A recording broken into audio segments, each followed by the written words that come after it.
दोस्तों पंजाब सक्सैस मंत्रा ते थोड़ा सब दा स्वागत है। ਅੱਜ ਸਵੇਰੇ ਤੁਸੀਂ ਜ਼ਰੂਰ ਦੋਸਤੋ ਨਿਊਜ਼ਪੇਪਰ ਪੜਿਆ ਹੋਵੇਗਾ ਅਤੇ ਉਸ ਦੇ ਵਿੱਚ ਤੁਹਾਨੂੰ ਪਤਾ ਲੱਗ ਗਿਆ ਹੋਵੇਗਾ ਕਿ ਪੰਜਾਬ ਪੁਲਿਸ ਦੇ ਵਿੱਚ ਹੈ ਜੋ ਦੋਸਤੋ ਨਵੀਂ ਵੈਕੈਂਸੀ ਆਈ ਹੈ ਅਤੇ ਇਹ ਜੋ ਵੈਕੈਂਸੀ ਹੈ ਦੋਸਤੋ ਸਬ ਇੰਸਪੈਕਟਰ ਅਤੇ ਕਾਂਸਟੇਬਲ ਦੀ ਭਰਤੀ ਲਈ ਹੈ। ਦੋਸਤੋ ਇਹ ਜੋ ਵੈਕੈਂਸੀ ਹੈ ਇਹ ਟੈਕਨੀਕਲ ਐਂਡ ਸਪੋਰਟ ਸਰਵਿਸਿਜ਼ ਦੇ ਵਿੱਚ ਹੈ। ਤਾਂ ਅੱਜ ਅਸੀਂ ਇਸ ਦੇ ਬਾਰੇ ਗੱਲ ਕਰਾਂਗੇ ਅਤੇ ਤੁਸੀਂ ਜੋ ਹੈ ਸ਼ਾਰਟ ਵੀਡੀਓ ਦੇ ਵਿੱਚ ਸੁਣ ਹੀ ਲਿਆ ਹੋਵੇਗਾ ਕਿ ਦੋਸਤੋ ਇਹ ਜੋ ਵੈਕੈਂਸੀ ਬਾਰੇ ਜੋ ਮੈਂ ਗੱਲ ਕਰ ਰਿਹਾ ਇਸ ਦੇ ਬਾਰੇ ਸਿਰਫ ਨੋਟੀਫਿਕੇਸ਼ਨ ਬਾਰੇ ਨਹੀਂ ਦੱਸਣਾ। ਤੁਸੀਂ ਸਵੇਰ ਤੋਂ ਬਹੁਤ ਸਾਰੀਆਂ ਜੋ ਨੋਟੀਫਿਕੇਸ਼ਨਸ ਦੇਖ ਲਿਆ ਹੋਣਗੀਆਂ, ਬਹੁਤ ਸਾਰੇ ਚੈਨਲਸ ਨੇ ਇਸ ਦੇ ਬਾਰੇ ਦੱਸ ਦਿੱਤਾ ਹੋਏਗਾ, लेकिन ਮੈਨੂੰ ਲੱਗਦਾ ਹੈ ਕਿ ਇਹ ਜੋ ਨੋਟੀਫਿਕੇਸ਼ਨ ਇੰਨੀ ਗੁੰਝਲਦਾਰ ਜੋ ਹੈ ਇਹਨਾਂ ਨੇ ਬਣਾਈ ਹੈ, ਇੰਨੀ ਜ਼ਿਆਦਾ ਜੋ ਟੈਕਨੀਕਲ ਬਣਾਈ ਹੈ ਕਿ ਜੋ ਬਿਲਕੁਲ ਫਰੈਸ਼ ਗ੍ਰੈਜੂਏਟਸ ਨੇ ਉਹਨਾਂ ਨੂੰ ਤਾਂ ਸ਼ਾਇਦ ਇਹ ਸਮਝ ਹੀ ਨਹੀਂ ਆਈ ਹੋਏਗੀ। ਤਾਂ ਉਸ ਨੂੰ ਸੌਖੇ ਢੰਗ ਨਾਲ ਸਮਝਾਉਣ ਲਈ छोटी छोटी बरीकी दे विच दोस्तों हर एक जो लाइन ਨੂੰ एक्सप्लेन कर ली है ये मैं नोटिफिकेशन बना रहा है नाल ही नाल मैं ਤੁਹਾਨੂੰ ਦੱਸਾਂਗਾ कि इसकी ਤੁਸੀਂ ਤਿਆਰੀ किस तरह कर सकते हो। तो दोस्तों इस ਨੂੰ ਤੁਸੀਂ ਧਿਆਨ ਨਾਲ ਸੁਣਨਾ है जे ਤੁਸੀਂ ਇਹ ਵੈਕੈਂਸੀ ਫਿਲ ਕਰਨੀ है, ठीक है। ਤਾਂ ਇੱਥੇ ਸਭ ਤੋਂ ਪਹਿਲਾਂ ਸਾਨੂੰ ਜਾਣਨਾ ਪਵੇਗਾ कि जो ਇਹ ਜੋ ਵੈਕੈਂਸੀ है sub inspector technical and support service cadre ਅਤੇ ਜੋ ਕਾਂਸਟੇਬਲ ਦੀ ਜੋ ਰਿਕਰੂਟਮੈਂਟ ਲਈ ਇਹ ਆਈ ਹੈ ਅਤੇ ਅੱਜ ਤੋਂ ਤੁਸੀਂ ਇਸ ਨੂੰ ਫਿਲ ਕਰ ਸਕਦੇ ਹੋ 9 ਸਤੰਬਰ ਤੋਂ ਅਤੇ ਇਹਨਾਂ ਦੋਨਾਂ ਦੀ ਜੋ ਆਖਰੀ ਤਾਰੀਖ ਹੈ ਉਹ ਹੈ ਦੋਸਤੋ 19 ਸਤੰਬਰ 9 ਸਤੰਬਰ ਤੋਂ ਲੈ ਕੇ 19 ਸਤੰਬਰ ਅਤੇ ਇਹ ਜੋ ਸਾਡੀ ਨੋਟੀਫਿਕੇਸ਼ਨ ਸੀ ਉਸ ਦੇ ਅਲੱਗ-ਅਲੱਗ ਹਿੱਸਿਆਂ ਨੂੰ ਮੈਂ ਦੋਸਤੋ ਤੋੜ ਕੇ ਇਹ ਤੁਹਾਡੇ ਲਈ ਪੀਪੀਟੀ ਬਣਾਈ ਹੈ। ਤੁਹਾਨੂੰ ਇਹ ਪੀਪੀਟੀ ਤੋਂ ਕਾਫੀ ਫਾਇਦਾ ਹੋਵੇਗਾ ਜੇ ਉਸ ਨੋਟੀਫਿਕੇਸ਼ਨ ਨੂੰ ਈਜ਼ੀਲੀ ਸਮਝਣ ਦੇ ਵਿੱਚ। ਤਾਂ ਤੁਸੀਂ ਇਹ ਜੋ ਨੋਟੀਫਿਕੇਸ਼ਨ ਇਹ ਜੋ ਪੀਪੀਟੀ ਹੈ ਇਹ ਤੁਸੀਂ ਪ੍ਰਾਪਤ ਕਰਨਾ ਚਾਹੁੰਦੇ ਹੋ ਤਾਂ ਤੁਸੀਂ ਸਾਡੇ ਟੈਲੀਗ੍ਰਾਮ ਚੈਨਲ ਤੇ ਜਾ ਕੇ ਤੁਸੀਂ ਇਸ ਨੂੰ ਡਾਊਨਲੋਡ ਵੀ ਕਰ ਸਕਦੇ ਹੋ। ਤਾਂ ਦੋਸਤੋ ਇਸ ਦੇ ਵਿੱਚ ਸਭ ਤੋਂ ਪਹਿਲਾਂ ਅਸੀਂ ਦੇਖਦੇ ਹਾਂ ਕਿ ਕਿੰਨੀ ਵੈਕੈਂਸੀ ਆਈ ਹੈ। ਤਾਂ ਸਭ ਤੋਂ ਪਹਿਲਾਂ ਦੋਸਤੋ ਜੋ ਸਬ ਇੰਸਪੈਕਟਰ ਦੀ ਗੱਲ ਕਰਾਂ ਤਾਂ ਇਹ ਜੋ ਸਬ ਇੰਸਪੈਕਟਰ ਦੇ ਵਿੱਚ ਟੋਟਲ ਵੈਕੈਂਸੀ ਹੈ 267 ਜਿਸ ਦੇ ਵਿੱਚ ਲੜਕੀਆਂ ਲਈ ਅਲੱਗ ਤੋਂ 33% ਦੇ ਕੋਟੇ ਦੇ ਤਹਿਤ जो है 87 सीटां रिजर्व ने। जे मैं कांस्टेबल की गल करा उस दे विच टोटल वैकेंसी 2340 है 2340 इस दे विच 762 सीटां ने जो लड़कियां लई रिजर्व ने। तो दोस्तों इत्थे ध्यान रखना है कि सब तो इंपॉर्टेंट गल है कि ये जो 2340 वैकेंसी है कांस्टेबल दे विच या फिर जो सब इंस्पैक्टर दे विच 267 वैकेंसीज ने ये जो है अलग अलग डोमेन्स दे विच ने, ठीक है। डोमेन्स का की मतलब है वो असीं देखांगे, ठीक है। तो दोस्तों इस तो बाद ਅਸੀਂ ਜੇ ਦੇਖੀਏ ਕਿ ਸਬ ਇੰਸਪੈਕਟਰ ਦੇ ਵਿੱਚ ਇਹਨਾਂ ਨੇ ਇਹ ਜੋ 267 ਵੈਕੈਂਸੀਜ਼ ਇਹਨਾਂ ਨੇ ਜੋ ਜਾਰੀ ਕੀਤੀਆਂ ਨੇ ਉਹਨਾਂ ਨੂੰ 18 ਡੋਮੇਨਸ ਦੇ ਵਿੱਚ ਵੰਡਿਆ ਹੈ। अब वो डोमेन्स ਕਿਹੜੇ ਨੇ, ठीक है। ਉਸ ਤੋਂ ਪਹਿਲਾਂ ਅਸੀਂ ਜਾਣਦੇ ਹਾਂ ਦੋਸਤੋ ਕਿ ਇਹ ਜੋ 267 ਹੈ ਇਹ ਜੋ ਵੈਕੈਂਸੀਜ਼ ਨੇ ਉਸ ਦੇ ਵਿੱਚੋਂ ਕੁਝ ਵੈਕੈਂਸੀਜ਼ ਆਈਟੀ ਦੇ ਵਿੱਚ ਨੇ, ਆਈਟੀ ਮਤਲਬ ਇਨਫੋਰਮੇਸ਼ਨ ਟੈਕਨੋਲੋਜੀ ਦੇ ਵਿੱਚ ਨੇ, ਕੁਝ ਵੈਕੈਂਸੀ ਹੈ community and victim support and counselling services ਦੇ ਵਿੱਚ, कुछ वैकेंसी है फोरेंसिक साइंस दे विच अते कुछ वैकेंसी है ह्यूमन रिसोर्स मैनेजमेंट दे विच। अते जे जो 4 हिस्से ने इन्हां नूं अगे 18 हिस्सियां दे विच वंडिया होया है। जिवें कि आईटी दे विच दोस्तों इन्हां ने की कीता होया कि ग्रुपिंग 1 फिर ग्रुपिंग 2 अते ग्रुपिंग 3। जे मैं ग्रुपिंग 1 की गल करा तो इस दे विच इन्हां ने जो है जो 5 हिस्से रखे ने cyber security, graphical information system, data mining, OSINT analysis अते नेटवर्क मैनेजमेंट। फिर ग्रुपिंग 2 ਦੇ ਵਿੱਚ data analysis, wireless telecommunication, website administration, computer digital forensic analysis. फिर दोस्तों ग्रुपिंग 3 ਦੇ ਵਿੱਚ system administration, programming, coding, database administration, IT support, cyber crime. ये सारे बोलण ਦਾ मतलब ਕੀ ਹੈ, ਇਹ ਇੰਨੀ ਜੋ ਗਰੁੱਪਿੰਗਸ ਕਰਨ ਦਾ मतलब ਕੀ ਹੈ। ਇੱਥੇ ਸਭ ਤੋਂ ਪਹਿਲਾਂ ਮੈਂ ਤੁਹਾਨੂੰ ਦੱਸਣਾ ਚਾਹਾਂਗਾ ਕਿ ਦੋਸਤੋ ਜਦੋਂ ਤੁਸੀਂ ਫਿਲ ਕਰੋਗੇ ਨਾ ਤਾਂ ਤੁਸੀਂ ਤਾਂ ਚਾਹੋਗੇ ਕਿ ਵੀ ਜਿੰਨੇ ਡੋਮੇਨਸ ਨੇ ਅਸੀਂ ਸਾਰਿਆਂ ਲਈ ਹੀ ਫਿਲ ਕਰੀਏ ਕਿਉਂਕਿ जिन्ने ज्यादा तुसी है डोमेन्स ਲਈ फिल करोगे उन्ने ही थोड़े नौकरी लगने के चांसेस ज्यादा ने, ठीक है। लेकिन जिवें इन्होंने ग्रुपिंग की हुई है IT they which grouping 1, grouping 2, grouping 3 ਤਾਂ ਇਸ ਦੇ ਵਿੱਚ ਧਿਆਨ ਦੇਖਣ ਵਾਲੀ ਗੱਲ ਹੈ ਕਿ ਤੁਸੀਂ ग्रुपिंग 1, ग्रुपिंग 2, ग्रुपिंग 3 ਦੇ ਵਿੱਚ ਸਿਰਫ ਇੱਕ ਡੋਮੇਨ ਲਈ ਹੀ ਪੇਪਰ ਦੇ ਸਕਦੇ ਹੋ, ਇੱਕ ਤੋਂ ਜ਼ਿਆਦਾ ਡੋਮੇਨ ਲਈ ਪੇਪਰ ਨਹੀਂ ਦੇ ਸਕਦੇ। ਉਸੇ ਤਰ੍ਹਾਂ ਜੇ ਮੈਂ ਗੱਲ ਕਰਾਂ community victim support and counselling service ਦੇ ਵਿੱਚ ਹੈ ਤੁਸੀਂ ਮੈਕਸਿਮਮ ਜੋ ਹੈ 2 ਡੋਮੇਨਸ ਲਈ ਪੇਪਰ ਦੇ ਸਕਦੇ ਹੋ। ਫੋਰੈਂਸਿਕ ਸਾਇੰਸ ਦੇ ਵਿੱਚ ਵੀ ਤੁਸੀਂ 2 ਡੋਮੇਨਸ ਲਈ ਪੇਪਰ ਦੇ ਸਕਦੇ ਹੋ। ਤਾਂ ਇਸ ਤਰੀਕੇ ਨਾਲ ਇਹਨਾਂ ਨੇ ਇਹ ਡੋਮੇਨਸ ਬਣਾ ਰੱਖੇ ਨੇ, ਠੀਕ ਹੈ। ਅੱਗੇ ਆਏਗਾ ਮੈਂ ਤੁਹਾਨੂੰ ਪੜ੍ਹ ਕੇ ਵੀ ਦਿਖਾਵਾਂਗਾ ਕਿ ਇਸ ਦਾ ਕੀ ਮਤਲਬ ਹੈ ਅਤੇ ਇਸ ਦੀ ਕੁਆਲੀਫਿਕੇਸ਼ਨ ਕੀ ਹੋਵੇਗੀ। ਹੁਣ ਇਹ ਸਬ ਇੰਸਪੈਕਟਰ ਦੀ ਗੱਲ ਕਰੀਏ ਤਾਂ 18 ਡੋਮੇਨਸ ਨੇ, ਠੀਕ ਹੈ। ਅਤੇ ਦੋਸਤੋ ਜੇ ਅਸੀਂ ਕਾਂਸਟੇਬਲ ਦੀ ਗੱਲ ਕਰੀਏ ਤਾਂ ਇੱਥੇ 20 ਡੋਮੇਨਸ ਨੇ, ਠੀਕ ਹੈ। ਤਾਂ ਜਿਵੇਂ ਹਿੱਸੇ 4 ਹੀ ਨੇ, ਜਿਵੇਂ ਆਈਟੀ ਹੈ community and victim support service and counselling service है, फोरेंसिक साइंस है एंड ह्यूमन रिसोर्स मैनेजमेंट है। लेकिन ਇਸ ਦੇ ਵਿੱਚ ਜੇ ਹੈ ਅਸੀਂ ਆਈਟੀ ਦੇ ਵਿੱਚ ਦੇਖੀਏ, ਇਹਨਾਂ ਨੇ ਗਰੁੱਪਿੰਗ 1 ਦੇ ਵਿੱਚ ਕੁਝ ਸਬਜੈਕਟਸ ਪਾਏ ਨੇ, ਗਰੁੱਪਿੰਗ 2 ਦੇ ਵਿੱਚ ਅਲੱਗ, ਗਰੁੱਪਿੰਗ 3 ਦੇ ਵਿੱਚ ਅਲੱਗ, ਅਤੇ ਉਸ ਤੋਂ ਬਾਅਦ ਜੇ ਮੈਂ ਦੇਖਾਂ ਗਰੁੱਪਿੰਗ 1 फिर दोस्तों जो कम्युनिटी एंड विक्टिम सपोर्ट ਦੇ ਵਿੱਚ ਇਹਨਾਂ ਨੇ ਹੈ ਫਿਰ 2 ਡੋਮੇਨਸ ਪਾਏ ਨੇ, ਫੋਰੈਂਸਿਕ ਸਾਇੰਸ ਦੇ ਵਿੱਚ ਵੀ 2 ਡੋਮੇਨਸ ਪਾਏ ਨੇ ਅਤੇ HRM ਦੇ ਵਿੱਚ ਹੈ ਇੱਕੋ ਹੀ ਡੋਮੇਨ ਹੈ। ਫਿਰ ਇਸ ਦੇ ਵਿੱਚ ਸਬ ਇੰਸਪੈਕਟਰ ਦੇ ਕੰਪੈਰੀਜ਼ਨ ਇਹਨਾਂ ਨੇ ਜੋ 2 ਹੋਰ ਨਵੇਂ ਡੋਮੇਨ ਐਡ ਕੀਤੇ ਨੇ, ਜਿਵੇਂ ਕਿ ਲੀਗਲ ਸਰਵਿਸ ਅਤੇ ਰੋਡ ਸੇਫਟੀ ਐਂਡ ਰੈਗੂਲੇਸ਼ਨ। ਤਾਂ ਸਬ ਇੰਸਪੈਕਟਰ ਦੇ ਵਿੱਚ 18 ਡੋਮੇਨਸ ਨੇ ਅਤੇ ਕਾਂਸਟੇਬਲ ਦੇ ਵਿੱਚ ਹੈ 20 ਡੋਮੇਨਸ ਨੇ ਜੀ, ਜਿਹਦੇ ਵਿੱਚ ਟੋਟਲ ਵੈਕੈਂਸੀ ਦੋਸਤੋ ਹੈ 2340। ਹੁਣ ਇਹਦੇ ਵਿੱਚ ਜਦੋਂ ਤੁਸੀਂ ਐਗਜ਼ਾਮ ਫਿਲ ਕਰੋਗੇ ਤਾਂ ਤੁਹਾਨੂੰ ਤੁਹਾਡੀ ਜੋ ਹੈ ਪ੍ਰਾਇੋਰਟੀ ਪੁੱਛੀ ਜਾਵੇਗੀ ਕਿ ਤੁਸੀਂ ਕਿਸ ਡੋਮੇਨ ਲਈ ਐਗਜ਼ਾਮ ਭਰ ਰਹੇ ਹੋ, ਕਿਉਂਕਿ ਤੁਸੀਂ ਅੱਜ ਜਾਂ ਕੱਲ ਦੇ ਵਿੱਚ ਐਗਜ਼ਾਮ ਭਰਨਾ ਸਟਾਰਟ ਕਰ ਦੇਣਾ ਤਾਂ ਦੋਸਤੋ ਉੱਥੇ ਤੁਹਾਨੂੰ ਪੁੱਛਿਆ ਜਾਏਗਾ ਤਾਂ ਤੁਹਾਨੂੰ ਦੇਖਣਾ ਪਏਗਾ। ਆਮ ਤੌਰ ਤੇ ਅਸੀਂ ਜੋ ਲੋਕ ਹਾਂ ਦੋਸਤੋ ਇਹੀ ਹੁੰਦਾ ਕਿ ਜੀ ਜਿਸ ਦੇ ਵਿੱਚ ਸਭ ਤੋਂ ਜ਼ਿਆਦਾ ਵੈਕੈਂਸੀ ਹੁੰਦੀ ਹੈ ਉਸੇ ਨੂੰ ਅਸੀਂ ਪ੍ਰਾਇੋਰਟੀ ਦਿੰਨੇ ਹਾਂ ਜੀ, ਠੀਕ ਹੈ। ਲੇਕਿਨ ਨਾਲ ਨਾਲ ਤੁਸੀਂ ਇਹ ਵੀ ਦੇਖ ਸਕਦੇ ਹੋ ਦੋਸਤੋ ਕਿ ਕਿਉਂਕਿ ਇਹ ਜੋ ਪੇਪਰ ਨੇ ਇਹਦਾ ਜੋ ਫੇਸ 1 ਹੋਏਗਾ, ਕਿਉਂਕਿ ਉਸ ਦੇ ਵਿੱਚ 2 ਪੇਪਰ ਹੋਣਗੇ, ਪੇਪਰ 1 ਕਾਮਨ ਹੋਏਗਾ ਤੁਹਾਡੇ ਸਭ ਲਈ ਅਤੇ ਜੋ ਪੇਪਰ 2 ਹੈ ਉਹ ਤੁਹਾਡੀ ਜੋ ਵੀ ਡੋਮੇਨ ਤੁਸੀਂ ਉਸ ਦੇ ਵਿੱਚ ਫਿਲ ਕਰੋਗੇ। ਮੈਂ ਫਿਰ ਰਿਪੀਟ ਕਰਦਾ, ਇਹਦਾ ਫੇਸ 1 ਜੋ ਹੈ 2 ਫੇਸਸ ਦੇ ਵਿੱਚ ਪੇਪਰ ਹੋਏਗਾ, ਫੇਸ 1 ਦੇ ਵਿੱਚ ਪੇਪਰ ਹੈ, ਫੇਸ 2 ਦੇ ਵਿੱਚ ਫਿਜ਼ੀਕਲ ਹੈ। ਫੇਸ 1 ਦੇ ਵਿੱਚ ਕੀ ਹੋਏਗਾ ਕਿ ਤੁਹਾਡੇ 2 ਪੇਪਰ ਲਏ ਜਾਣਗੇ, ਆਨਲਾਈਨ ਪੇਪਰ ਹੋਣਗੇ। जो पेपर 1 है ਉਹਦੇ ਵਿੱਚ ਹੈ ਜੋ ਕਾਮਨ ਸਬਜੈਕਟਸ ਨੇ, ਜਿਵੇਂ ਕਿ ਜੀਕੇ ਹੈ, ਮੈਥਸ ਹੈ, ਰੀਜ਼ਨਿੰਗ ਹੈ, ਜਿਵੇਂ ਕਿ ਇੰਗਲਿਸ਼ ਹੈ ਦੋਸਤੋ, ਇੰਗਲਿਸ਼ ਪੰਜਾਬੀ ਹੈ, ਉਸ ਦੇ ਵਿੱਚ ਇਹਨਾਂ ਨੇ ਪ੍ਰੈਸੀ ਅਤੇ ਐਸਸੀ ਦੀ ਵੀ ਗੱਲ ਕੀਤੀ ਹੈ।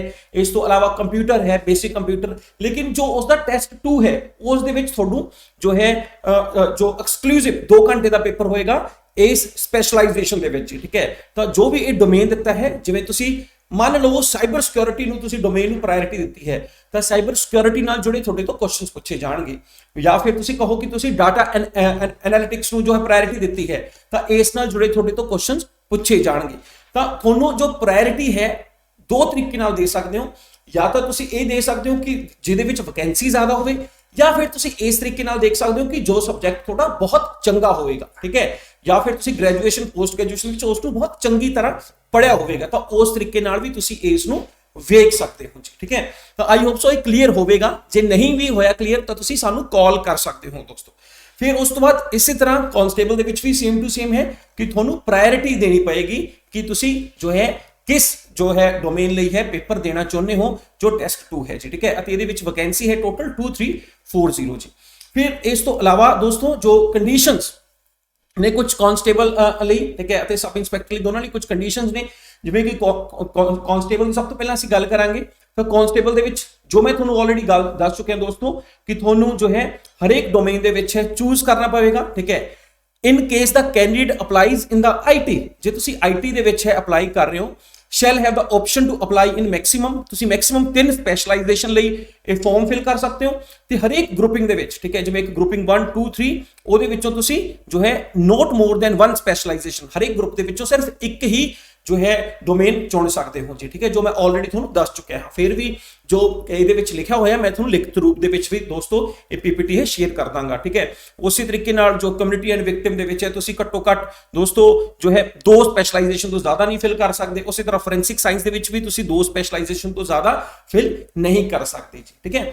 ਤੁਸੀਂ ਇੱਥੇ ਇੱਕ ਗੱਲ ਜ਼ਰੂਰ ਧਿਆਨ ਰੱਖਣੀ ਹੈ ਕਿ ਜਦੋਂ ਭਰਦੇ ਸਮੇਂ, ਠੀਕ ਹੈ, ਉਸ ਤੋਂ ਪਹਿਲਾਂ ਤੁਸੀਂ ਦੇਖ ਲੈਣਾ ਕਿ ਕਿਹੜਾ ਡੋਮੇਨ ਹੈ ਕਿ ਤੁਸੀਂ ਫਿਲ ਕਰਨਾ ਹੈ। ਮੈਂ ਇੱਕ ਵਾਰ ਫਿਰ ਰਿਪੀਟ ਕਰਦਾ, ਇਹਨਾਂ ਨੂੰ 2 ਚੀਜ਼ਾਂ ਦੇ ਆਧਾਰ ਤੇ ਚੁਣਿਆ ਜਾ ਸਕਦਾ ਹੈ, ਜਾਂ ਤਾਂ ਤੁਸੀਂ ਵੈਕੈਂਸੀ ਦੇ ਆਧਾਰ ਤੇ ਚੁਣੋ ਜਾਂ ਫਿਰ ਤੁਸੀਂ ਦੇਖੋ ਕਿ ਤੁਹਾਡਾ ਜੋ ਹੈ ਕਿਹੜਾ ਸਬਜੈਕਟ ਬਹੁਤ ਚੰਗਾ ਹੈ ਜੀ, ਠੀਕ ਹੈ। ਅਤੇ ਦੋਸਤੋ ਜੋ ਕਾਂਸਟੇਬਲ ਦੀ ਜਦੋਂ ਮੈਂ ਗੱਲ ਕਰਦਾ ਕਿ 10ਵੀਂ ਦੇ ਵਿੱਚ ਜੋ ਪੰਜਾਬੀ ਹੋਣੀ ਬੜੀ ਲਾਜ਼ਮੀ ਹੈ ਜੀ, ਠੀਕ ਹੈ, 10ਵੀਂ ਦੇ ਵਿੱਚ ਪੰਜਾਬੀ ਹੋਣੀ ਬੜੀ ਲਾਜ਼ਮੀ ਹੈ। ਇਹ ਮੈਂ ਸਪੈਸ਼ਲੀ ਇਸ ਲਈ ਦੱਸ ਰਿਹਾ ਤੁਹਾਨੂੰ ਕਿਉਂਕਿ ਵੈਸੇ ਹਰ ਐਗਜ਼ਾਮ ਦੇ ਵਿੱਚ ਪੰਜਾਬੀ ਲਾਜ਼ਮੀ ਹੀ ਹੁੰਦੀ ਹੈ, ਕਿਉਂਕਿ ਜੋ ਅਸੀਂ ਸਬ ਇੰਸਪੈਕਟਰ ਦੀ ਗੱਲ ਕਰਾਂਗੇ ਤਾਂ ਸਬ ਇੰਸਪੈਕਟਰ ਦੇ ਵਿੱਚ ਦੋਸਤੋ ਕੀ ਹੈ ਕਿ ਸਬ ਇੰਸਪੈਕਟਰ ਦੇ ਵਿੱਚ ਉਹਨਾਂ ਨੇ ਕੁਝ ਡੋਮੇਨਸ ਲਈ ਪੰਜਾਬੀ ਜ਼ਰੂਰੀ ਨਹੀਂ ਕੀਤੀ ਹੈ।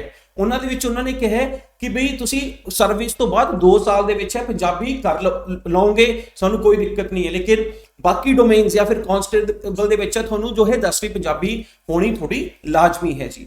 फिर दोस्तों पैसा है, ठीक है, इसका जो स्केल है वो है 19,900 रुपया ਤੁਹਾਨੂੰ ਮਿਲੇਗਾ, ठीक है। ਅਤੇ जो इथे स्पेशली लिखा है कि ड्यूरिंग द प्रोबेबिशन पीरियड, ठीक है, अति प्रोबेबिशन पीरियड कितना होएगा 3 साल ਦਾ ਇਹ प्रोबेबिशन पीरियड ਹੋਏਗਾ, ਉੱਥੇ ਤੁਹਾਨੂੰ ਇੰਨਾ ਪੈਸਾ ਮਿਲੇਗਾ। ਇਸ ਦੇ ਵਿੱਚ ਏਜ ਹੈ ਜੋ ਮਿਨੀਮਮ 18 ਹੋਏਗੀ ਅਤੇ ਮੈਕਸਿਮਮ 28 ਸਾਲ ਇਸ ਦੇ ਵਿੱਚ ਹੋ ਸਕਦੀ ਹੈ ਜੀ, ਠੀਕ ਹੈ। ਅਤੇ ਬਾਕੀ ਜੋ ਹੈ ਅਦਰ ਕਾਸਟ ਲਈ ਹੈ ਦੋਸਤੋ ਇਹ ਥੋੜਾ ਇਸ ਤੇ ਰਿਲੈਕਸੇਸ਼ਨ ਦਿੱਤਾ ਹੈ, ਠੀਕ ਹੈ। ਐਕਸ ਸਰਵਿਸਮੈਨ ਦੀ ਜੇ ਮੈਂ ਗੱਲ ਕਰਾਂ, हाँ जी, तो एक्स सर्विसमैन की गल करा दोस्तों, तो उन्होंने जो है उन्होंने जो नंबर ऑफ ईयर्स जो उन्होंने सर्विस ऐड की है उस प्लस 3 ईयर्स, ठीक है, उन्होंने होर रिलैक्सेशन मिल सकती है।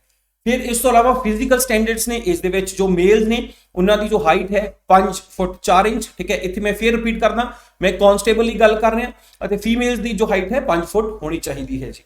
फिर कांस्टेबल दोस्तों एग्जामिनेशन की जो स्कीम है ऑलरेडी मैं दस चुका, 2 पेपर होंगे फेस 1 के, टेस्ट 1 टेस्ट 2, दोनों ही ऑनलाइन पेपर होंगे, दोनों ही 100 नंबर के पेपर होंगे जी, ठीक है दोस्तों। जो टेस्ट 1 है इस 20 मार्क्स का जीके आएगा, 30 मार्क्स की जो है क्वांट और रीजनिंग आएगी, 30 मार्क्स का है जो थोनों इंग्लिश लैंग्वेज और पंजाबी लैंग्वेज आएगी। इतने मैं स्पैसीफिक लिख रहा, इतने लिखा हुआ प्रेसी कॉम्प्रीहेंशन, ठीक है, ये आ सकते हैं थोनों, ठीक है, प्रेसी आ सकती है, ठीक है। मतलब ये जो प्रेसी जो लिखा है तो दोस्तों सब्जेक्टिव होएगी, तो थोनों प्रेसी लिखनी भी सीखनी पवेगी जी, ठीक है। ट्रांसलेशन आएगी, पूरी एक चीज इन्होंने लिखी हुई है।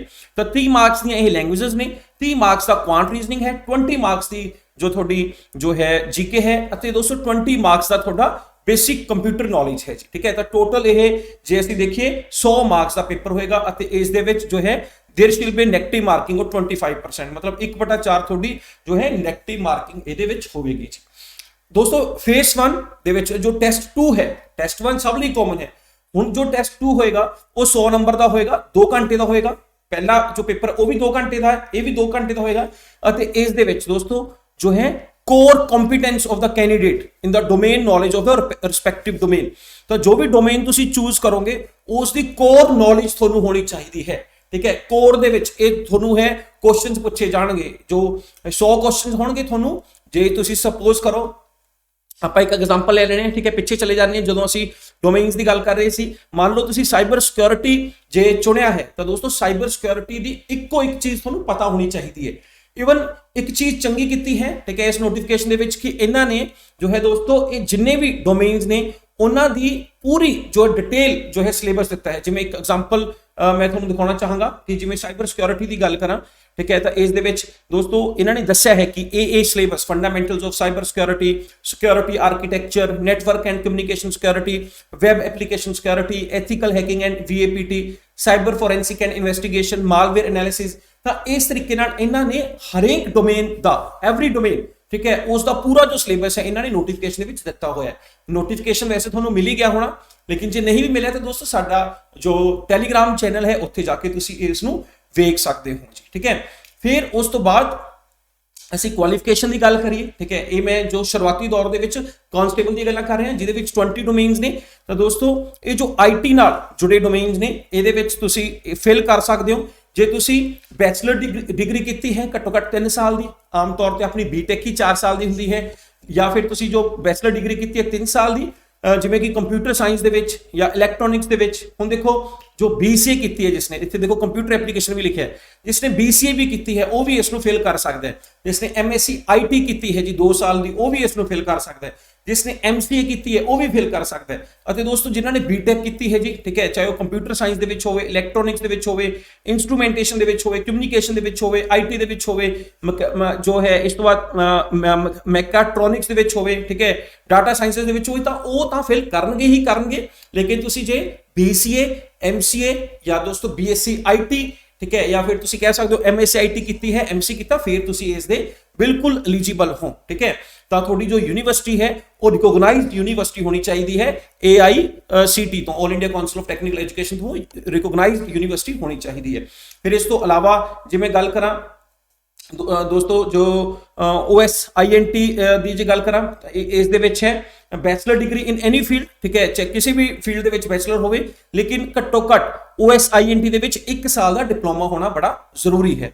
इसी तरीके नाल community victim support and counselling दे विच दोस्तों बैचलर या मास्टर डिग्री होनी चाहिए थोड़ी, या साइकोलॉजी दे विच होवे, या सोशियोलॉजी दे विच होवे, या सोशल वर्क दे विच होवे, किसी भी रिकॉग्नाइज्ड यूनिवर्सिटी तो, ठीक है। देखो ये जे तुसी जो कीता होया है तो थोनू जरूर फिल करना चाहिए, ਕਿਉਂਕਿ ਦੋਸਤੋ ਜਦੋਂ ਸਪੈਸੀਫਿਕ ਕਿਸੇ ਸਪੈਸੀਫਿਕ ਸਬਜੈਕਟ ਬੇਸਡ ਜੋ ਦੇ ਵਿੱਚ ਤੁਸੀਂ ਜੋ ਮਾਸਟਰਸ ਕੀਤੀ ਹੈ ਅਤੇ ਉਹਦੇ ਬੇਸਡ ਜੌਬਸ ਨਿਕਲਦੀਆਂ ਨੇ ਤਾਂ ਜੌਬ ਫਿਲ ਕਰਨ ਵਾਲੇ ਬਹੁਤ ਘੱਟ ਹੁੰਦੇ ਨੇ। ਠੀਕ ਹੈ, ਤਾਂ ਕਮਿਊਨਿਟੀ ਕਾਉਂਸਲਿੰਗ ਲਈ ਜੇ ਅਸੀਂ ਗੱਲ ਕਰੀਏ ਫਿਰ ਜੋ ਹੈ ਜੋ ਸਾਈਕੋਲੋਜੀ ਦੇ ਵਿੱਚ ਹੈ ਕਿਸੇ ਵੀ ਯੂਨੀਵਰਸਿਟੀ ਤੋਂ ਹੈ ਬੈਚਲਰ ਜਾਂ ਮਾਸਟਰ ਡਿਗਰੀ ਹੋਵੇ, ਫਿਰ ਫੋਰੈਂਸਿਕ ਐਨਾਲਿਸਿਸ ਲਈ ਬੈਚਲਰ ਜਾਂ ਮਾਸਟਰ ਡਿਗਰੀ ਹੋਵੇ ਫੋਰੈਂਸਿਕ ਸਾਇੰਸ ਦੇ ਵਿੱਚ। ਠੀਕ ਹੈ, ਕੰਪਿਊਟਰ ਡਿਜੀਟਲ ਫੋਰੈਂਸਿਕ ਐਨਾਲਿਸਿਸ ਲਈ ਬੈਚਲਰ ਜਾਂ ਮਾਸਟਰ ਡਿਗਰੀ ਹੋਵੇ ਫੋਰੈਂਸਿਕ ਸਾਇੰਸ ਦੇ ਵਿੱਚ। ਫਿਰ ਹਿਊਮਨ ਰਿਸੋਰਸ ਮੈਨੇਜਮੈਂਟ ਲਈ, ਕਿਉਂਕਿ ਇੱਥੇ ਕਾਫੀ ਬੱਚਾ ਹੋ ਸਕਦਾ ਹੈ ਦੋਸਤੋ। ਠੀਕ ਹੈ, ਜਿਨ੍ਹਾਂ ਬੱਚਿਆਂ ਨੇ ਬੀਕਾਮ ਕੀਤਾ ਹੈ, ਠੀਕ ਹੈ, ਬੀਕਾਮ ਕੀਤਾ ਹੈ ਜਾਂ ਐਮਕਾਮ ਕੀਤਾ ਹੈ ਜੀ, ਠੀਕ ਹੈ, ਤਾਂ ਜਾਂ ਫਿਰ BBA ਕੀਤਾ ਹੈ ਜੀ, ਠੀਕ ਹੈ, ਜਾਂ ਫਿਰ MBA ਕੀਤਾ ਹੈ, ਇਹ ਸਾਰਿਆਂ ਲਈ ਐਲੀਜੀਬਲ ਹੈ। बैचलर्स और मास्टर डिग्री इन मैनेजमेंट और commerce from any university approved by AICTE। ठीक है, तो दोस्तों जो HRM ह्यूमन रिसोर्स मैनेजमेंट ਦੀਆਂ ਵੈਕੈਂਸੀਆਂ BCom BBA MBA MCom ਸਾਰੇ ਹੀ ਫਿਲ ਕਰ ਸਕਦੇ ਨੇ। ਫਿਰ ਕਿਉਂਕਿ ਇਹ ਦੋ ਨਵੇਂ ਐਡੀਸ਼ਨਸ ਕੀਤੇ ਨੇ ਕਾਂਸਟੇਬਲ ਵਿੱਚ ਲੀਗਲ ਸਪੋਰਟਸ ਦੇ ਵਿੱਚ ਦੋਸਤੋ ਤੁਸੀਂ ਜੋ ਹੈ ਬੈਚਲਰਸ ਕੀਤੀ ਹੈ ਮਾਸਟਰਸ ਕੀਤੀ ਹੈ ਲਾਅ ਦੇ ਵਿੱਚ, ਠੀਕ ਹੈ, ਤੁਸੀਂ ਫਿਲ ਕਰ ਸਕਦੇ ਹੋ। ਅਤੇ ਰੋਡ ਸੇਫਟੀ ਰੈਗੂਲੇਸ਼ਨ ਲਈ ਤੁਸੀਂ ਜੇ ਸਿਵਲ ਇੰਜੀਨੀਅਰਿੰਗ ਦੇ ਵਿੱਚ ਹੈ ਤੁਸੀਂ ਬੈਚਲਰ ਜਾਂ ਫਿਰ ਜੇ ਤੁਸੀਂ ਜੋ ਹੈ ਮਾਸਟਰਸ ਕੀਤੀ ਹੈ, ਠੀਕ ਹੈ, ਤਾਂ ਫਿਰ ਤੁਸੀਂ ਇਸ ਨੂੰ ਫਿਲ ਕਰ ਸਕਦੇ ਹੋ। ਮਤਲਬ ਜੋ ਸਿਵਲ ਇੰਜੀਨੀਅਰਸ ਨੇ ਉਹ ਇਸ ਪੋਸਟ ਲਈ ਅਪਲਾਈ ਕਰ ਸਕਦੇ ਨੇ ਜੀ। ਠੀਕ ਹੈ, ਫਿਰ ਕਾਂਸਟੇਬਲ ਲਈ ਜਦੋਂ ਅਸੀਂ ਗੱਲ ਕਰਦੇ ਹਾਂ, ਠੀਕ ਹੈ, ਮੈਂ ਆਲਰੇਡੀ ਤੁਹਾਨੂੰ ਦੱਸ ਚੁੱਕਿਆ ਜੀ। ਠੀਕ ਹੈ, ਉਹ ਸਾਰੀ ਗਰੁੱਪਿੰਗਸ ਬਾਰੇ ਹੈ, ਉਸ ਬਾਰੇ ਇਹ ਜੋ PPT ਹੈ ਕਿ ਤੁਹਾਨੂੰ ਜੋ ਹੈ ਹਰੇਕ ਡੋਮੇਨ ਦੇ ਵਿੱਚੋਂ, ਠੀਕ ਹੈ, option to apply in the maximum of 3 specialisation ਤੁਸੀਂ ਭਰ ਸਕਦੇ ਹੋ ਅਤੇ ਹਰੇਕ ਗਰੁੱਪਿੰਗ ਦੇ ਵਿੱਚ ਤੁਸੀਂ ਮੈਕਸਿਮਮ ਜੋ ਹੈ ਮੈਕਸਿਮਮ ਟੂ ਮੈਕਸਿਮਮ ਇੱਕ ਜੋ ਸਪੈਸ਼ਲਾਈਜੇਸ਼ਨ ਭਰ ਸਕਦੇ ਹੋ, ਇੱਕ ਤੋਂ ਜ਼ਿਆਦਾ ਨਹੀਂ, ਅਤੇ ਮੈਕਸਿਮਮ ਤੁਸੀਂ 3 ਜੋ ਹੈ ਗਰੁੱਪਿੰਗਸ ਦੇ ਵਿੱਚ ਹੈ ਇੱਕ ਹੈ ਜੋ ਸਪੈਸ਼ਲਾਈਜੇਸ਼ਨ ਤੁਸੀਂ ਫਿਲ ਕਰ ਸਕਦੇ ਹੋ। ਇਹ ਆਲਰੇਡੀ ਆਪਾਂ ਇਸ ਬਾਰੇ ਪੂਰੀ ਗੱਲ ਹੈ ਕਰ ਚੁੱਕੇ ਹਾਂ ਜੀ। ਠੀਕ ਹੈ, ਤਾਂ ਦੋਸਤੋ ਮੈਂ ਉਮੀਦ ਕਰਦਾ ਕਿ ਸਾਰਾ ਤੁਸੀਂ ਸਮਝ ਗਏ ਹੋਵੋਗੇ। ਠੀਕ ਹੈ, ਫਿਰ ਜੋ ਸੇਮ ਟੂ ਸੇਮ ਜੋ ਸਾਰੀਆਂ ਚੀਜ਼ਾਂ ਅਸੀਂ ਸਬ ਇੰਸਪੈਕਟਰ ਲਈ ਦੇਖਾਂਗੇ। ਠੀਕ ਹੈ, ਜਿਵੇਂ ਕਿ ਸਬ ਇੰਸਪੈਕਟਰ ਦੇ ਵਿੱਚ ਅਸੀਂ ਗੱਲ ਕਰੀਏ कि दोस्तों सब तो पहला कि जो इसका जो पे स्केल है जी, ठीक है, वो 35,400 है। ठीक है, जिवें उत्थे 19,000 कुछ समथिंग से इत्थे 35,400 है। फिर इत्थे जो फिजिकल स्टैंडर्ड्स ने लगभग सेम ने 5 फुट 4 इंच लड़कियां लिए 5 फुट है जी। ठीक है, फिर एजुकेशन क्वालिफिकेशन की गल करिए, ठीक है, तो एजुकेशन जो क्वालिफिकेशन है इस दे विच तो दोस्तों जो IT ਦੇ ਵਿੱਚ ਇਹਨਾਂ ਨੇ ਜੋ ਆਲਰੇਡੀ ਜੋ ਹੈ ਇਹ ਡੋਮੇਨਸ ਪਾ ਰੱਖੇ ਨੇ। ਠੀਕ ਹੈ, ਤਾਂ ਇਹਨਾਂ ਸਭ ਲਈ ਜੋ ਹੈ ਅਪਰੋਕਸੀਮੇਟ ਸੇਮ ਹੈ ਕਿ 3 ਸਾਲ ਦੀ ਬੈਚਲਰ ਹੋਵੇ, ਠੀਕ ਹੈ, ਮਿਨੀਮਮ 4 ਸਾਲ ਦੀ BTech ਵੀ ਹੋਣੀ ਚਾਹੀਦੀ ਜਾਂ ਹੋਵੇ। ਠੀਕ ਹੈ, ਤਾਂ ਕੰਪਿਊਟਰ ਸਾਇੰਸ ਇਲੈਕਟ੍ਰੋਨਿਕਸ ਇੰਸਟਰੂਮੈਂਟੇਸ਼ਨ ਬਿਲਕੁਲ ਸੇਮ ਟੂ ਸੇਮ ਕੁਆਲੀਫਿਕੇਸ਼ਨ ਇਹਨਾਂ ਨੇ ਦਿੱਤੀ ਹੈ। ਠੀਕ ਹੈ, IT ਦੇ ਵਿੱਚ, ਠੀਕ ਹੈ, ਜਾਂ ਫਿਰ ਤੁਸੀਂ ਗੱਲ ਕਰੋ OSINT ਐਨਾਲਿਸਿਸ ਦੇ ਵਿੱਚ, ਕਮਿਊਨਿਟੀ ਐਂਡ ਵਿਕਟਮ ਸਪੋਰਟ ਦੇ ਵਿੱਚ, ਠੀਕ ਹੈ, ਕਮਿਊਨਿਟੀ ਕਾਉਂਸਲਿੰਗ ਦੇ ਵਿੱਚ, forensic science, computer digital analysis, human resource, ਤਾਂ ਬਿਲਕੁਲ ਸੇਮ ਕੁਆਲੀਫਿਕੇਸ਼ਨ ਜੋ ਮੈਂ ਪਹਿਲਾਂ ਵਿਸਤਾਰ ਦੇ ਵਿੱਚ ਤੁਹਾਨੂੰ ਦੱਸ ਚੁੱਕਿਆ ਤਾਂ ਦੋਸਤੋ ਉਹ ਇਸ ਦੇ ਵਿੱਚ ਹੈ ਜੀ। ਠੀਕ ਹੈ, ਫਿਰ ਇੱਥੇ ਜੇ ਅਸੀਂ ਗੱਲ ਕਰੀਏ ਕਿ ਜਦੋਂ ਅਸੀਂ ਪੰਜਾਬੀ ਲੈਂਗੁਏਜ ਦੀ ਗੱਲ ਕਰਦੇ ਹਾਂ ਤਾਂ ਮੈਂ ਆਲਰੇਡੀ ਜਿਵੇਂ ਕਾਂਸਟੇਬਲ ਦੇ ਵਿੱਚ ਦੱਸਿਆ ਸੀ ਕਿ ਪੰਜਾਬੀ ਲੈਂਗੁਏਜ 10ਵੀਂ ਦੇ ਵਿੱਚ ਜ਼ਰੂਰੀ ਹੈ, ਲੇਕਿਨ ਇੱਥੇ ਇਹਨਾਂ ਨੇ ਕਿਹਾ ਕਿ ਸਬ ਇੰਸਪੈਕਟਰ ਦੇ ਵਿੱਚ ਤੁਸੀਂ ਜੇ ਇਹਨਾਂ ਡੋਮੇਨਸ ਨੂੰ ਜੋ ਹੈ ਪ੍ਰਾਇੋਰਟੀ ਦੇ ਰਹੇ ਹੋ, cyber security, GIS, data mining, OSINT analysis, computer digital forensic analysis, cyber crime, ਤਾਂ ਇਹਨਾਂ ਦੇ ਵਿੱਚ ਦੋਸਤੋ ਜੇ ਤੁਸੀਂ 10ਵੀਂ ਦੇ ਜੇ ਨਹੀਂ ਵੀ ਕੀਤੀ ਤਾਂ ਕੰਮ ਚੱਲ ਜਾਏਗਾ, ਲੇਕਿਨ ਤੁਹਾਨੂੰ ਜੌਬ ਲੱਗਣ ਤੋਂ 2 ਸਾਲ ਤੱਕ within a period of 2 years ਤੁਹਾਨੂੰ ਹੈ ਜੋ ਦੋਸਤੋ ਹੈ ਇਹ ਟੈਸਟ ਹੈ ਜੋ ਪਾਸ ਕਰਨਾ ਪਏਗਾ। 10ਵੀਂ ਦੇ ਵਿੱਚ ਪੰਜਾਬੀ ਪਾਸ ਕਰਨੀ ਪਵੇਗੀ। ਇਹਨਾਂ 6 ਸਬਜੈਕਟਸ ਦੇ ਵਿੱਚ ਤੁਹਾਡੀ ਪਹਿਲਾਂ ਪੰਜਾਬੀ ਨਹੀਂ ਵੀ ਹੈ ਤਾਂ ਤੁਹਾਡਾ ਕੰਮ ਚੱਲ ਜਾਏਗਾ, ਲੇਕਿਨ ਕਾਂਸਟੇਬਲ ਦੇ ਵਿੱਚ ਨਹੀਂ, ਸਿਰਫ ਤੇ ਸਿਰਫ ਸਬ ਇੰਸਪੈਕਟਰ ਦੇ ਵਿੱਚ ਇਹ 6 ਡੋਮੇਨਸ ਦੇ ਵਿੱਚ। ਠੀਕ ਹੈ, ਤੇ ਦੋਸਤੋ ਪੇਪਰ ਕਿੰਨੇ ਹੋਣਗੇ? ਆਲਰੇਡੀ ਇਹਦੇ ਵਿੱਚ ਵੀ ਦੋਸਤੋ 2 ਪੇਪਰ ਹੋਣਗੇ ਜੀ। ਠੀਕ ਹੈ, ਫੇਸ 1 ਦੇ ਵਿੱਚ ਅਤੇ ਉਸ ਤੋਂ ਬਾਅਦ ਹੈ ਤੁਹਾਡਾ ਜੋ ਫਿਜ਼ੀਕਲ ਹੋਏਗਾ। ਠੀਕ ਹੈ, ਜੋ ਪੇਪਰ 1 ਪੇਪਰ 2 ਦੋਨੋਂ ਸੇਮ ਟੂ ਸੇਮ 100 ਮਾਰਕਸ ਦੇ ਹੋਣਗੇ ਜੀ। ठीक है, फिर सेम है चीज़ां पेपर 1 की जे गल करिए 20 मार्क्स का GK है, 30 मार्क्स का क्वांट रीजनिंग है, 30 मार्क्स की इंग्लिश पंजाबी लैंग्वेज है, 20 मार्क्स का बेसिक कंप्यूटर है जी। फेस 2 की गल करिए दोस्तों, फेस 2 बारे फिर वही सेम टू सेम है कि थोनों जो है ਇਹਦੇ ਵਿੱਚ ਜੋ ਹੈ 2 ਘੰਟੇ ਦਾ ਪੇਪਰ ਹੋਏਗਾ ਅਤੇ ਜੋ ਵੀ ਡੋਮੇਨ ਤੁਸੀਂ ਚੂਜ਼ ਕਰੋਗੇ ਉਸ ਦੀ ਕੋਰ ਨੌਲੇਜ ਹੋਣੀ ਚਾਹੀਦੀ ਹੈ ਜੀ। ਠੀਕ ਹੈ, ਉਸ ਦੀ ਜੋ ਹੈ ਵਿਸਤਾਰ ਪੂਰਵਕ ਨੌਲੇਜ ਹੋਣੀ ਚਾਹੀਦੀ ਹੈ ਅਤੇ ਕਾਂਸਟੇਬਲ ਦੀ ਤਰ੍ਹਾਂ ਇਹਨਾਂ ਨੇ ਬਿਲਕੁਲ ਵਿਸਤਾਰ ਦੇ ਵਿੱਚ ਹੈ, ਇਹਨਾਂ ਦੇ ਸਿਲੇਬਸ ਵੀ PDF ਦੇ ਵਿੱਚ ਦਿੱਤੇ ਹੋਏ ਨੇ। ਤਾਂ ਜੇ ਤੁਸੀਂ ਉਹ ਡੋਮੇਨਸ ਦੇ ਸਿਲੇਬਸ ਦੇਖਣਾ ਚਾਹੁੰਦੇ ਹੋ ਤਾਂ ਤੁਸੀਂ PDF ਤੋਂ ਦੇਖ ਸਕਦੇ ਹੋ ਜੀ। ਜੋ ਆਲਰੇਡੀ PDF ਮੈਨੂੰ ਲੱਗਦਾ ਹੈ ਹਰ ਸਟੂਡੈਂਟ ਜੋ ਵੀ ਇਹਦੇ ਵਿੱਚ ਇੰਟਰਸਟਿਡ ਹੈ ਉਸ ਨੂੰ ਮਿਲ ਹੀ ਗਈ ਹੋਏਗੀ, ਲੇਕਿਨ ਜੇ ਨਹੀਂ ਮਿਲੀ ਦੋਸਤੋ ਸਾਡਾ ਜੋ ਟੈਲੀਗ੍ਰਾਮ ਚੈਨਲ ਹੈ ਪੰਜਾਬ ਸਕਸੈਸ ਮੰਤਰਾ, ਤੁਸੀਂ ਇਸ ਨੂੰ ਉੱਥੇ ਵੇਖ ਸਕਦੇ ਹੋ ਜੀ। ਠੀਕ ਹੈ, ਤਾਂ ਦੋਸਤੋ ਇਹ ਜੋ ਸਿਲੇਬਸ ਹੈ ਮੈਂ ਇੱਕ ਐਗਜ਼ਾਮਪਲ ਦੇ ਤੌਰ ਤੇ ਦੱਸਿਆ ਸੀ ਕਿ ਸਾਈਬਰ ਸਿਕਿਉਰਿਟੀ ਬਿਲਕੁਲ ਹਰ ਇੱਕ ਚੀਜ਼ ਹੈ ਇਹਨਾਂ ਨੇ ਡਿਟੇਲ ਦੇ ਵਿੱਚ ਹੈ ਦਿੱਤੀ ਹੋਈ ਹੈ ਜੀ। ਠੀਕ ਹੈ, ਤਾਂ ਦੋਸਤੋ ਇਹ ਜੋ ਹੈ ਵੈਕੈਂਸੀ ਹੈ, ਇਹਦੇ ਲਈ ਜੋ ਫੀਸ ਹੈ ਜੇ ਮੈਂ ਗੱਲ ਕਰਾਂ ਸਬ ਇੰਸਪੈਕਟਰ ਲਈ ਜੋ ਜਨਰਲੀ 2000 ਹੈ, ਬਾਕੀਆਂ ਲਈ 1100 ਹੈ ਅਤੇ ਦੋਸਤੋ ਐਕਸ ਸਰਵਿਸਮੈਨ ਲਈ 900 ਹੈ। ਤਾਂ ਫੀਸ ਚਲੋ ਤੁਹਾਨੂੰ ਪਤਾ ਵੀ ਹੋਏਗੀ ਦੋਸਤੋ, ਜਾਂ ਫਿਰ ਫੀਸ ਵਾਲੀਆਂ ਚੀਜ਼ਾਂ ਦਾ ਸਾਨੂੰ ਜੋ ਹੈ ਪਤਾ ਹੋਣੀ ਹੀ ਚਾਹੀਦੀਆਂ। ਤਾਂ ਦੋਸਤੋ ਇਸ ਤੋਂ ਇਲਾਵਾ ਹੁਣ ਅਗਲੀ ਜੋ ਬਾਰੀ ਹੈ ਕਿ ਅਸੀਂ ਦੇਖਾਂਗੇ ਇਸ ਦੀ ਤਿਆਰੀ ਤੁਸੀਂ ਕਿਵੇਂ ਕਰ ਸਕਦੇ ਹੋ ਤੇ ਅਸੀਂ ਤੁਹਾਡੀ ਕਿਵੇਂ ਹੈਲਪ ਇਸ ਦੇ ਵਿੱਚ ਕਰ ਸਕਦੇ ਹਾਂ। ਤਾਂ ਇਹਦੇ ਵਿੱਚ ਦੋਸਤੋ ਜੋ ਪੇਪਰ 1 ਹੈ, ਠੀਕ ਹੈ, ਜੋ ਪੇਪਰ 1 ਹੈ, ਠੀਕ ਹੈ, ਤਾਂ ਪੇਪਰ 1 ਲਈ ਦੋਸਤੋ ਅਸੀਂ ਤੁਹਾਡੀ ਜੋ ਹੈਲਪ ਹੈ ਦੋ ਤਰੀਕੇ ਨਾਲ ਕਰ ਸਕਦੇ ਹਾਂ।